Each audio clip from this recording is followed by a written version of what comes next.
What's up, everybody? Trip Morgan here for Panthersource.com on a Halloween edition, unexpected Halloween edition. We're here to get y'all's thoughts. In case you missed it, you don't know if you lost cell service or something. Maybe you hadn't been checking your phone today. You got busy at work. Trade deadline happened today at 4 o'clock for the NFL. A lot of trades. It was a crazy trade deadline. Carolina Panthers traded former first-round draft pick Kelvin Benjamin, who was drafted in 2014 with the 28th overall pick. Traded him to the Buffalo Bills, reuniting with former head coach Sean McDermott, former assistant GM Brandon Beane. Apparently they called up today, told Hurney they had interest in KB, and they had worked something out. Hurney's post, Bill Voth from Panthers.com was able to catch up with Marty Hurney. Him and Joe Person, the Observer, and some other guys said they felt like they needed to get more speed and more skill set receivers onto the field to get more separation and better scheming going on for the offense versus what they've had. I've seen a lot of people upset. I already see somebody, Anthony, coming up here. Oh, yes, so disappointed. I've seen a lot of upset people about this, and the Panthers in return got a third-round draft pick and a seventh-round draft pick for the 2018 draft. For a former first-round pick, it doesn't seem like much. You feel like you're kind of getting robbed, and in a way you might be, considering you spent a 28th overall pick on this receiver. But I want to go through some things with y'all, my opinions. I'm not completely upset with this at all. If you watch our post-game shows and you join us here each week, I continually talk about how KB plays half the size that he is at receiver. He's constantly getting beat by smaller cornerbacks on leverage on slant routes, which should be his most dominating route as a 6'5", 240 receiver. There's no reason a cornerback should be getting around him with his body and tipping balls in the air to get picked off. It just shouldn't be happening. Now, look, Kelvin's done some great things over the year. He's obviously got a great chemistry with Cam. At times, it's too good. You know, Cam stared down KB and forced throws to him since he's been here constantly. And sometimes it works, sometimes it doesn't. But KB went down in 2015 with the ACL injury, and that was devastating. You know, we had a lot of high hopes that year going into that season, and the offense, after the first 4 games, adjusting, exploded.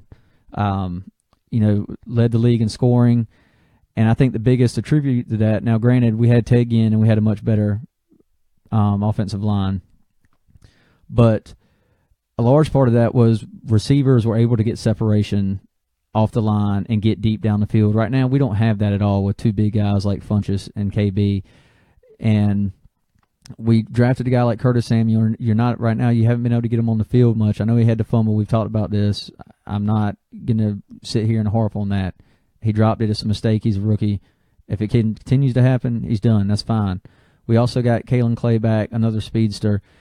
And I think I've said it. I think Curtis Samuel has the ability to be a big-time playmaker for the Carolina Panthers if he's given the opportunity, and he's going to get that now. And there's going to be pressure on him, and I will gladly, you know, I'm not saying he's going to be the next Steve Smith or he's going to be a Hall of Fame receiver, but I think he has the ability to get big chunk plays that has been hurting our offense, because right now we don't have a deep threat. And until we start hitting deep balls, defenses aren't going to respect down play, and they're not going to respect the receivers. They're going to continue to stack the 8-man boxes and stop the run and force Cam to throw the ball and one-on-one coverages with these receivers who can't get separation and go up for jump balls. I know last week KB had a touchdown on a pretty deep pass from Cam. The cornerback messed up in coverage and was about 3 yards off of KB when he jumped up for the ball. Yeah, he went up at the highest point that time. He's been known to miss time and even drop passes like that in the past. But he went up and got that one. That was great. And KB hasn't had a bad year. He's on pace for 950 yards right now. I'm catching y'all's comments as they roll into John Rucker. They should have traded Mike Shula instead of KB, for real. Yeah, and that's not to say Mike Shula is going to still be able to fix the offense with KB gone, and that's not what I'm saying at all for those who might be taking it that way. And if you're just joining us, we're here talking about the Kelvin Benjamin trade that happened, was announced anyway right after the 4 o'clock deadline. Buffalo Bills, Carolina Panthers, Kelvin Benjamin for a 3rd and 7th round draft pick in 2018. Y'all jump in discussion. and let me know your comments on this, because like I said, I'm gonna be getting y'all's. I'm gonna give you mine, give you mine, and then we're gonna be getting y'all's. Like, share, and all that stuff. But could we get T.Y. Hilton? No, I don't think that's gonna happen. I mean, it can't happen now anyway. Why did they trade him and get nothing in return? That was dumb as hell. Well, we got a 3rd and 7th, and I know I'm gonna get back to my point right quick, and I'll start with that as one of the reasons I was talking. The 3rd and 7th round pick it's arguably, I mean, there's an argument and a debate to be had that you're not getting anything in return. And when this thing was announced, I was actually talking to some friends of mine in a group chat, and they were like, "What do you think you're getting?" And my first thing was, I really have no clue, because this is the Bills. I mean, what are they really going to have in return outside of draft picks was actually my first thought. But I didn't know exactly what we could get for Kelvin Benjamin, because he hasn't been a true number one wide receiver, guys. He hasn't. He broke 1,000 yards by 1,008 yards his rookie season. Panthers were playing from behind a lot that year. 2015, he went down. The Panthers' offense exploded. And again, I'm not saying it's just because KB was gone. That's not what I'm saying. But I do think it played a factor. 2016, he came back. I think he was about 60 yards short, and he was still, he was coming back from an ACL injury. So I try to give him that break, and I'm always pulling for KB. He's a Panther. But he was constantly inconsistent. He would dominate games, and then he would go through lulls where he would just have 20, 30-yard games, and he was just non-existent. And that's not how a number one can act. I'm not saying he's going to go out there and get 100 yards every game, but he's just not, for 6'5", 240, he wasn't a dominating presence to me. And there's some other people out there that feel the same way. And like I said, if you watch our post-game show each week, I've talked about it. But I'm sorry, I'm reading y'all's comments. I'm getting carried away. I should really just put that away until Mike Shula is the biggest problem besides the front office. I'm so pissed off right now. Yeah, and that's another issue. Marty Hurney's the one making all these trades for the picks, and typically you don't see that unless he's going to plan on being here. He's only supposed to be the interim GM since Gettleman got fired. There's a possibility he'll be around after this year, but the Panthers had already said that they plan to look for another general manager. Marty Hurney has experience with Jerry Richardson. There's a reason he brought him back. There's a chance now that Marty Hurney could be around for next year and years to come with all this. All right, looks like we got our first call, guys. Y'all going to have to excuse the Google thing here. Call from Logan. To accept, press 1. To send a voicemail, press 2. Logan. How you doing, buddy? What's up, man? How you doing? Doing pretty good, man. I just wanted to give you a little heads up. There was some inside information that we tried getting rights to Josh Gordon, but it fell through because he didn't get reinstated by the NFL fast enough. Oh, really? Yeah, and a lot of people were saying that this is a stupid deal, but see, people need to realize one thing. One thing you do got to understand is that, man, Kelvin Benjamin had one good year. One year he was out the full season, and then this year, you got to understand, after this season, he was expecting a big contract. This is a business. I feel for him. Yes, his mother just passed away. I feel bad for that situation. But in the long run, we're going to be good to go, because not only that, but it's forcing these young players to step up. Yep, exactly. And I agree. And it's pretty much, I mean, to me, it's sending a message to our offense saying, listen, guys, you guys need to wake up and get things going. Yep, and I agree with you on that point. With and here's my argument with everybody saying, like, I've seen people actually saying that the Panthers are tanking this season over this trade, and I think that's I think it's laughable, because the offense hasn't been going anywhere. I mean, you're not stretching the field. You're trying these deep plays. They're not working, and I just don't see how anybody can sit here and say Kelvin Benjamin being traded is going to be the end of this season. I mean, can you see that? I don't. Well, personally, me, like I said, I've been a fan since day one, and right. Personally, I've seen some people actually compare this to C. Smith, and I said, "Come on, guys!" Yeah. I said, "Really?" I said, "That's first the easy, off, that's the easy low-hanging fruit there." Yeah, that in itself is not even close to even being. I just don't get some of these fans not understanding. See, we can spread the ball around first off, because from what I'm hearing as well, this is going to open up the playbook to put McCaffrey more, and also Samuel in the backfield, and also put McCaffrey more in the slot. Right. So, I mean, Devin Funchess is actually having a pretty damn good year. And if you ask me, you put him out there, he's going to be fine. Curtis Samuel's going to be fine. Russell Shepard's going to be good. If people need to realize the most predominant offensive season that we had was when he was on the shelf for the full year. Right. And I mentioned that, and there were a couple other. I mean, look, we can sit here and talk all day. People can harp on Ted Ginn and his hands, but when it comes to separation and who worked in the Panthers offense post Steve Smith era, it was Ted Ginn. But we also had a better pass blocking O-line that year, and I think that was a big part of it. And of course, we had a run game. But I agree. I feel like you're opening things for the Panthers offense as far as getting guys in space and downfield passes. I think that's the biggest issue here. Cam's specialty is his big arm and his big playability. And when you're just dumping these little things off to McCaffrey and using him the way you have on 3-yard passes, I don't think you're not being versatile with the weapons you have that you just drafted. I agree 100%. Yep. So, man. If you stop and think about it, like I said, man, thank you for the phone call, man. I just wanted to speak up on that. Yeah, we actually were trying to get Josh Gordon, but it didn't work out for us. He didn't get it reinstated fast enough. And, that would have been pretty good. But like I said, my main opening is this is sending a message to our offense that anyone can go at any time, and they need to wake up and light a fire underneath their ass, and let's keep pounding. Let's win this NFC South, and let's get the playoffs. Yeah, we got some big games coming up, and it's actually funny. Out of that 2014 draft, Trey Turner, our right guard, is the only player we have left out of that Dave Gettleman draft now with Kelvin Benjamin gone. Well, I see people saying Hurney's screwing up our team, but in actuality, really, he's saving our ass because then we don't have to pay this big contract at the end of the season, which honestly – Yeah, he wasn't coming back this year, guys. I've said that before the season. Yeah. And now we're getting something from him. If anyone was going to have him, at least the Bills have. The Carolina, what is it called, the Carolina Bills? Yeah, the Buffalo Panthers. Yeah. There you go. Yeah, exactly. All right, buddy. Well, listen, man, I'm about to hand some more candy out to these kiddos out here, man. And listen, you have a wonderful night, buddy. I appreciate it, man. You too. Thank you. Bye. Yeah, interesting inside info there on the Josh Gordon thing. That seems really strange with the way the Panthers organization normally handles those type of situations. I guess it was just marijuana charges, but if that was true, that'd have been pretty wild. I'd like to see the kind of shape he's in. We'll go back to y'all's comments here.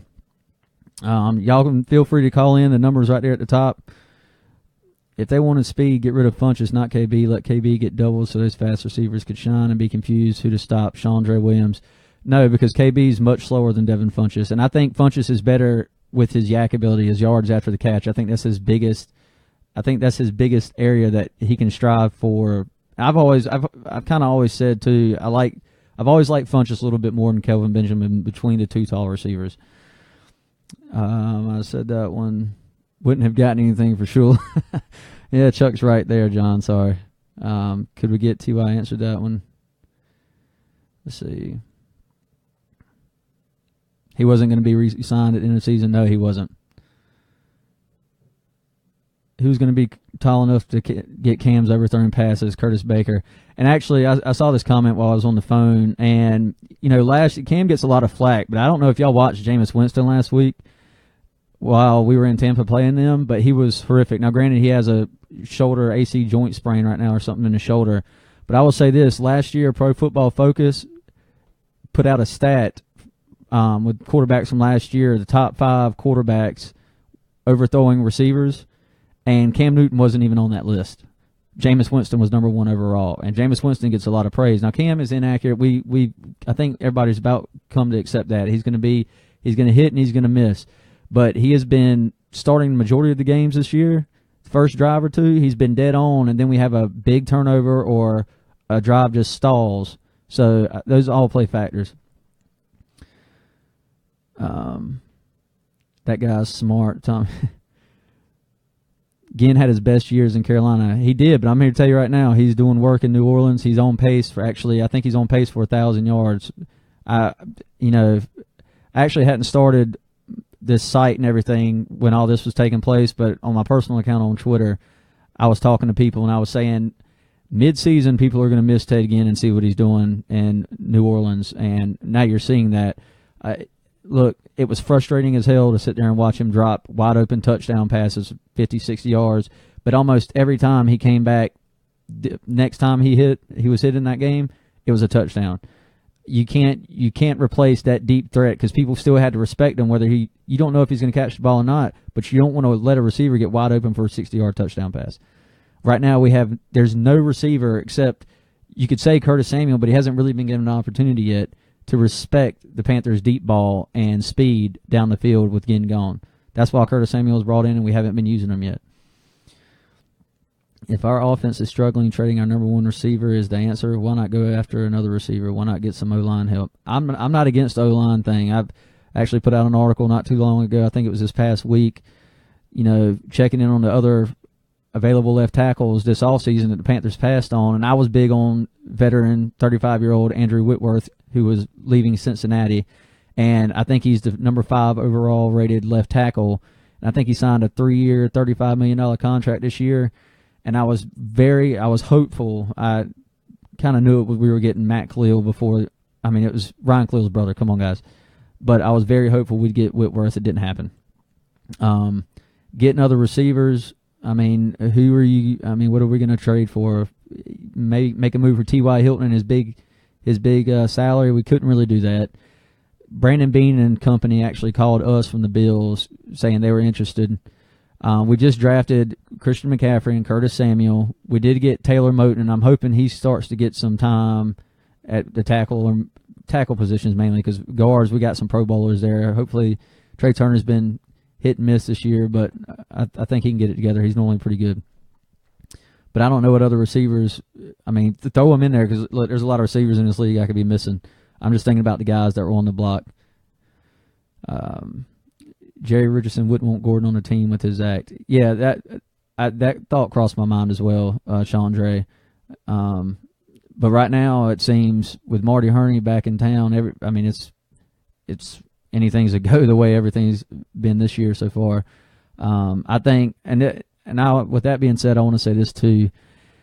I think not only is Marty Herney's probably trying to make moves to help the Panthers team. Let's not sit here and say he's trying to sabotage the Panthers. I think that would just make him look bad and it would ruin a potential career for him somewhere else.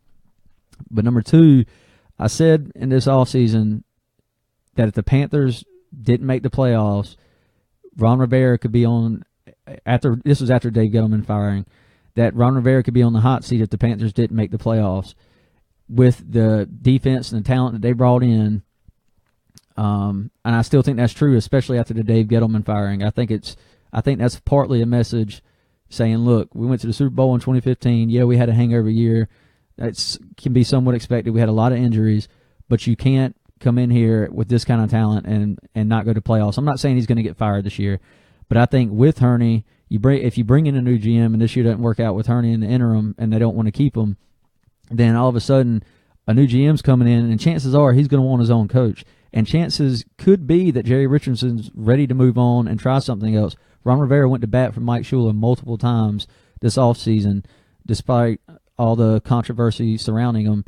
And that's you're pretty much setting yourself up to go down with him. There's not going to be all right, I'm going to change offensive coordinators now. That's not typically how it happens. It could. He might get one more year if that scenario ever played out that way. But I think he's on the hot seat, and I think they're making moves. Look, credit to them. I've been wanting more separation with the wide receiver group for the last year, even with Ted Ginn last year. We said it with Kelvin Benjamin, and I'm glad to see him trying. Y'all can argue KB was our number one receiver. That doesn't mean he was great. He was good, and he was better than last year, but that doesn't mean he's great. Cam Newton isn't playing the way he's playing because the offensive coordinator, Mike Shula, will not let him the way he played the year of the Super Bowl. Mike Shula plays our high school plays. No, I disagree, John, because, number one, the tackle situation is still inconsistent as hell, and it's downright bad at times. And so when Cam does have time, which he is the last couple of weeks he has, but he has no separation for his receivers. You saw him throw the ball up to Funchess on the right sideline against Tampa Bay. I personally think Funchess could have undercut that ball a little bit and made a better play on it, but there's no separation. The DBs are practically running the routes for our receivers on deep balls, and you can't have that. You're not going to win. Samuel dropped what would have been a good catch. He should have had it hit him in the hands, but it was a tough one. And that was a deep ball, and that's something you saw a lot of with Philly Brown in 2015. But you can't, with what you're given, and you're putting in max protection with 7 guys on the line with 2 receivers, and your receivers are typically KB and Devin Funchess, who can't get a whole lot of separation. Funchess gets more than KB, but it's still not a lot. You have to have a deep threat, or you're just going to get these stacked boxes of one-on-one coverage. I mean, Vernon Hargraves has struggled all year at cornerback for the Bucs, and he had a Pro Bowl game against us, Kelvin Benjamin and Devin Funchess, and looked like a Pro Bowler up there. Now, granted, he's been inconsistent. He had a pretty good year last year, but this year he has not been good, and I think that could be saying more about the wide receiver issue in Carolina, and I think the coaching staff noticed that. We should have traded Jay Stu too. Don't push the red button yet, like what I see wide receivers. No, and look, thank you, Cleo, because people, if you're saying we're tanking the season because of this trade, I just think it's lunacy. That's just me. So, Justin, what are you for Halloween? I'm nothing, dude. I actually was on the phone with a friend of mine on the way home from work, and I didn't even realize it was Halloween. I was on the phone with Billy, normally my co-host on these things, and he was going out for some stuff today, and I didn't even realize it was Halloween. I guess if it's not on the weekend when we grow up, we don't really pay much attention to it unless you have kids. His cap was going to be almost $9 million. He wasn't worth it. We released Smith for KB, and then hasn't performed at first-round pick level. We could have picked up so much other wide receivers in that draft. Odell Beckham, Mike Evans, Sammy Watkins. Well, Evans was gone unless you wanted to trade up. Watkins was way gone. He was ahead of Evans, and I think Beckham was gone before KB. Mikey Jr. said I'm a Panthers fan. Yeah, that's pretty scary right now, but we are 5-3, so I'll take that. This trade just made Sunday's game a must-win. Yeah, and I actually put a tweet out on Twitter earlier. If y'all don't follow me there, follow us at Panthers Source on Twitter. But I actually put a tweet out earlier that said this actually makes that game real interesting, and it could make things tougher game planning for the Atlanta Falcons from a defensive standpoint. And their defense has not been playing like it did last year, so that'll be interesting. We're going to have to stop Vic Beasley. Let's see. Oh, we were talking about the cap situation, and that was something I actually didn't even think about when this trade went down. It didn't cross my mind at all. Normally it would, but yeah, it did save us right at $9 million for cap. And after the spending we spent last year, this past offseason, that's a big issue. Because going into next year, we got other guys like Andrew Norwell. We have to get this guy signed, Pro Bowler, young, just like Trey Turner. And if we can't sacrifice offensive line anymore with Cam Newton, I mean, for quarterback, period. But we have to keep that core together. I'd like to see us do something with left tackle. Maybe we'll address that in the draft with one of these picks. As we traded Coney Eagley to the Patriots, a lot of people were upset with that. And we got Taylor Moton, who is not starting right now, but he has done great things in practice and training camp, and he's come in sometimes as eligible blocking and has done good things. And I think he still has a lot of talent there.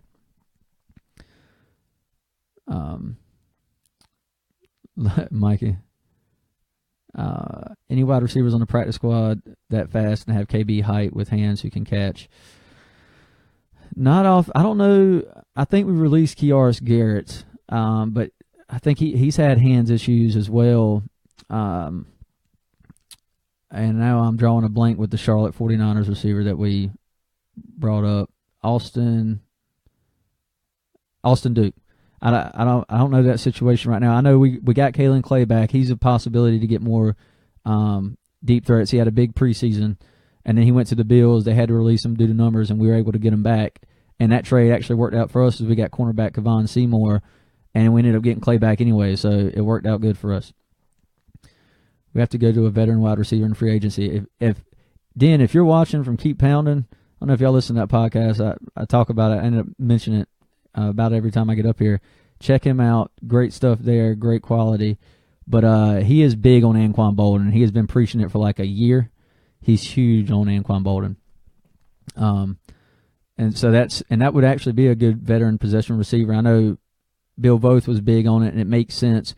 in the 2015 season, the wide receiver core had a veteran leadership of Jericho Cotchery, and that's something we haven't had. We didn't have it last year after Cotchery left. He's back this year as assistant wide receivers coach, which is great, but it's always good to have that guy on the field too.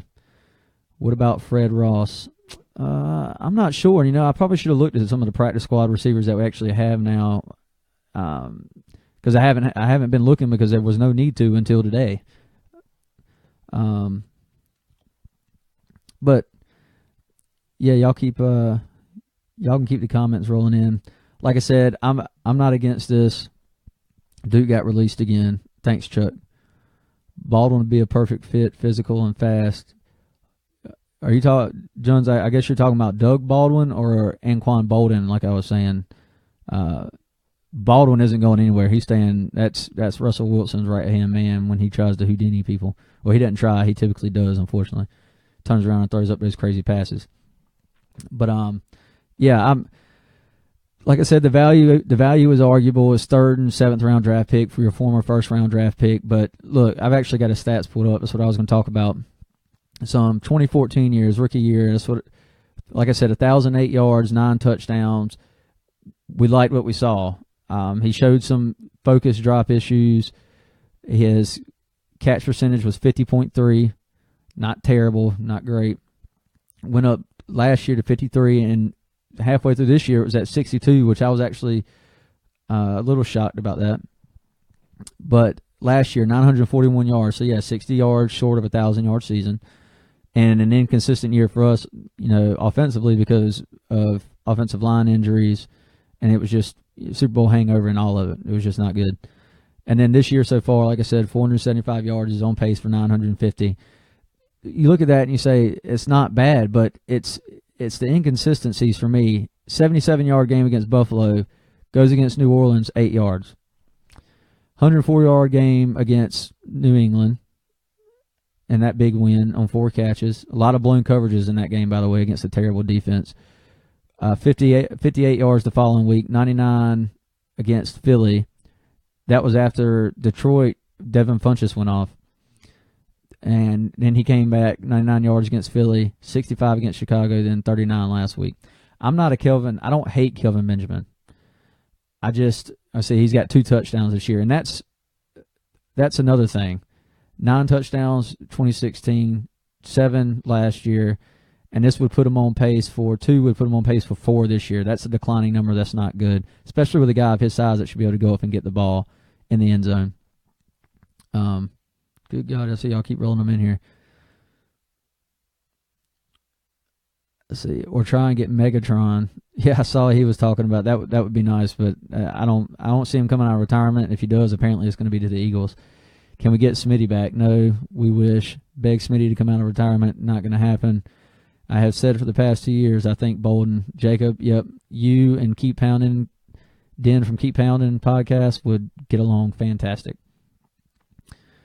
Veteran leadership, yep, he'd have it. Should have gotten more in return for KB. Yeah, that's arguable. I can't argue that. It's your former first-round pick.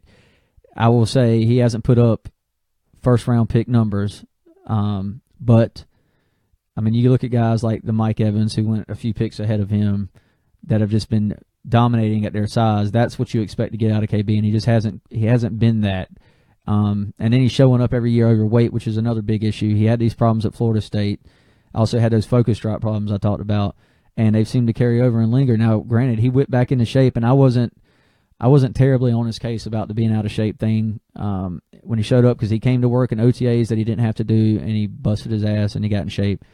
So, and it was good to see. And then he had a great preseason, but it was just that, a preseason. And you're thinking maybe he does turn it around this year. It could be potentially a big contract year for him.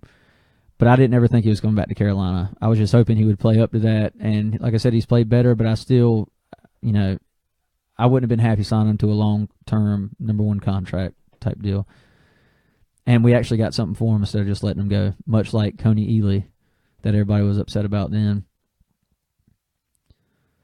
What they should have done was put Kelvin in last chance U for his 5th-year option to learn better routes. God, savages up here. Look, speaking of routes, in that Tampa game, he fell on 2 of his routes when he went to break when he went to break out of his routes.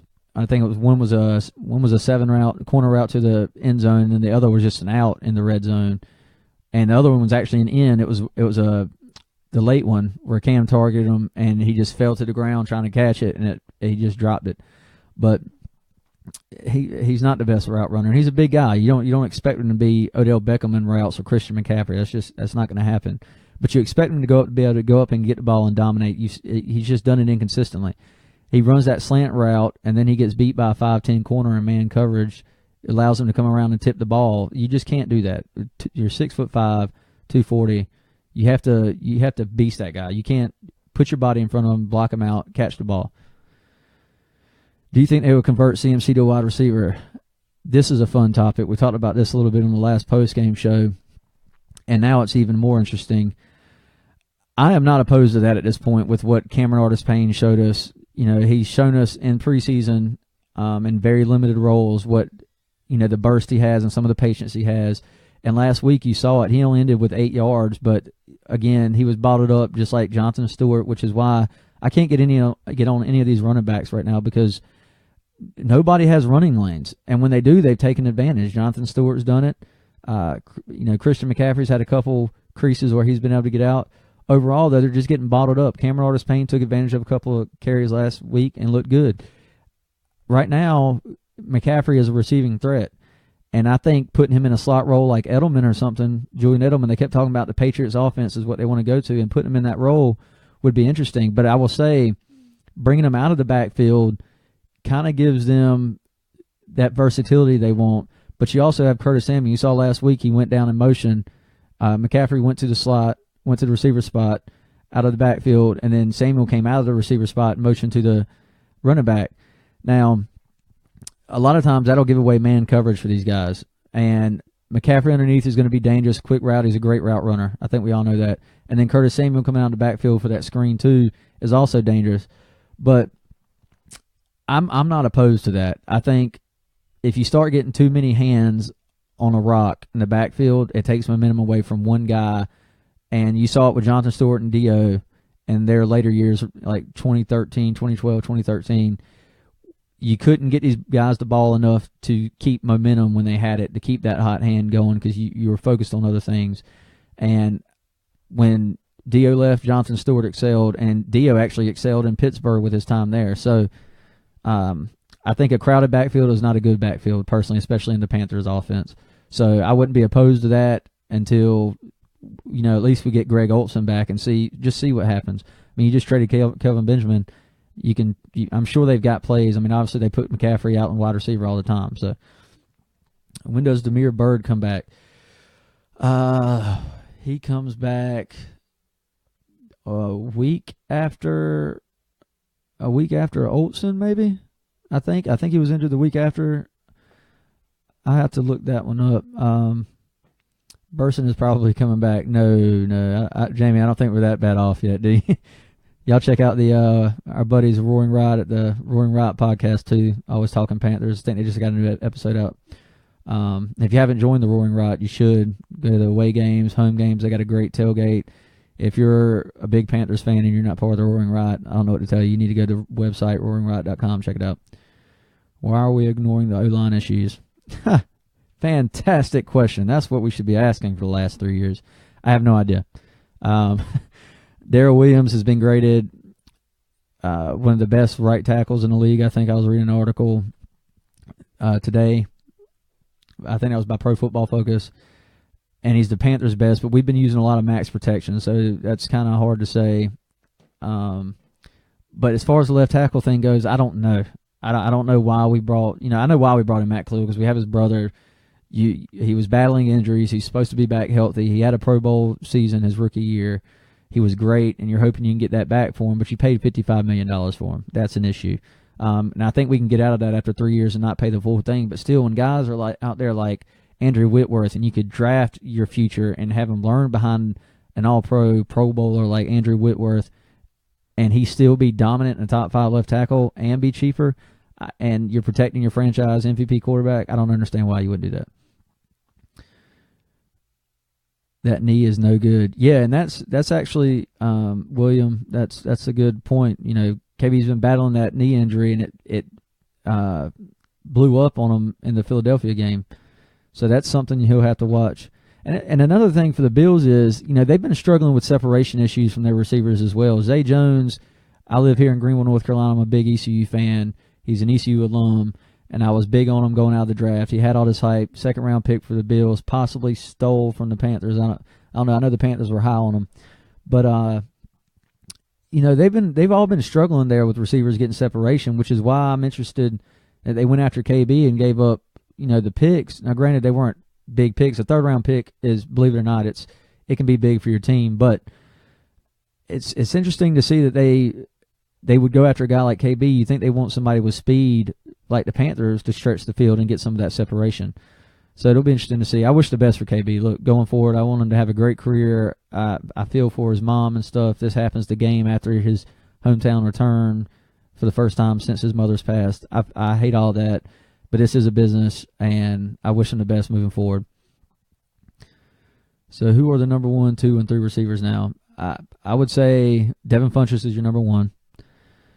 And then you've got Herney was saying they expect to move. I was reading the Observer article. They were expecting to move Samuel to the Z, which is Funchess' old spot, which I like. That's going to be essentially puts him at the 2 spot, and that's going to be really interesting.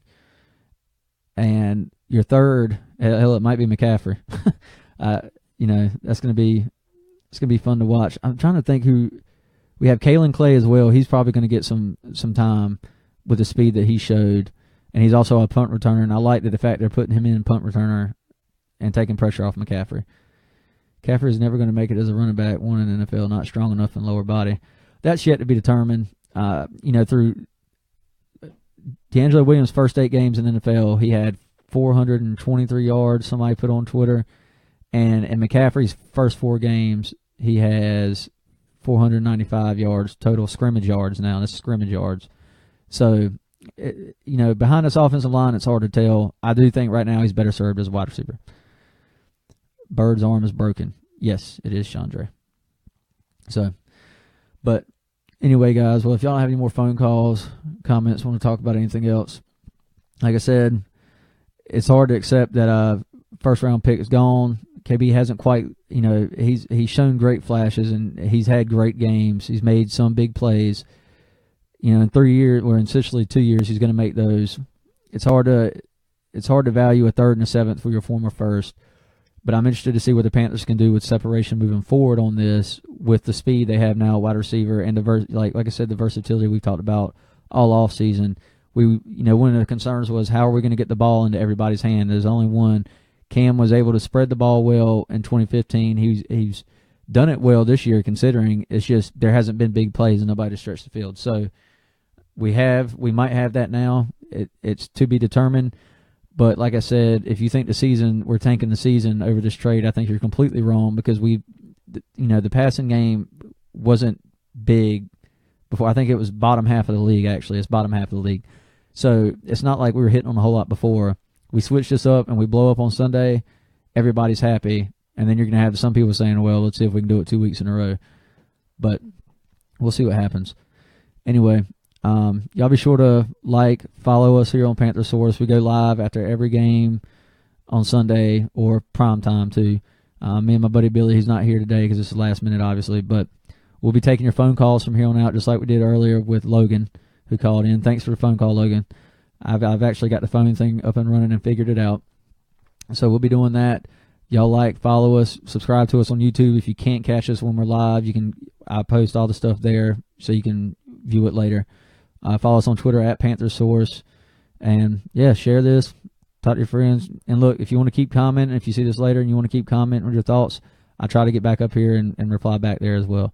So, on to Sunday. Screw the Falcons. Let's beat Atlanta.